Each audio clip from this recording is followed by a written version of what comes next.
अस्सलामुअलैकुम, welcome to you my YouTube channel. उम्मीद करता हूँ आप खैरियत से होंगे, ठीक ठाक होंगे। वीडियो स्टार्ट करने से पहले आप सबसे गुजारिश है कि अगर आप मेरे चैनल पे न्यू हैं तो मेरे चैनल को काइंडली सब्सक्राइब करें, लाइक करें और कमेंट्स करें। अच्छा, पहले जो मैंने आपके लिए वीडियो बनाई थी उसमें ये था, स्कैफोल्डिंग के बारे में इंफॉर्मेशन थी कि इसके पार्ट्स कौन कौन से होते हैं, ठीक है, और कहाँ कहाँ पे यूज़ होते हैं। और आज मैं आपको प्रैक्टिकली और फिज़िकली ये चीज़ें दिखा रहा हूँ कि ये जो स्कैफोल्डिंग के स्टैंडर्ड हैं, पाइप है, जॉइंट है, ये इस कौन कौन से होते हैं। तो ये जो आपके सामने नज़र आ रहा है, ये पाइप स्टैक किए हुए हैं, साथ में शटरिंग प्लेट पड़ी हुई है सामने जो है आपके।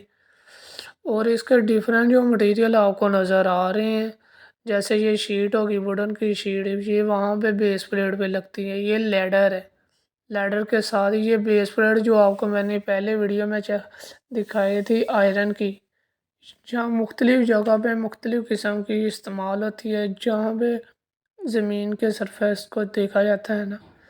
ये जॉइंट है जो आपको मैंने बताए थे कि जॉइंट एक पाइप को दूसरे पाइप के साथ जोड़ने के लिए इस्तेमाल होते हैं। और कपलिंग की भी डिफरेंट कैटेगरी होती है।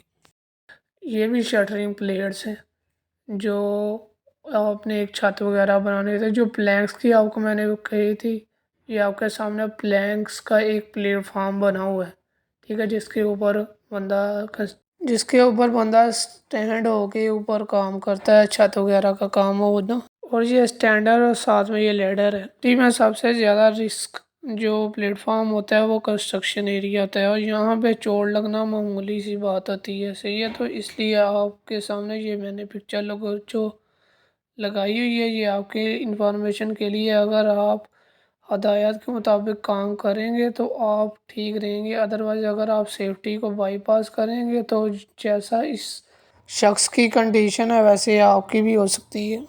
तो आपसे गुजारिश है कि सेफ्टी को बाईपास मत करें।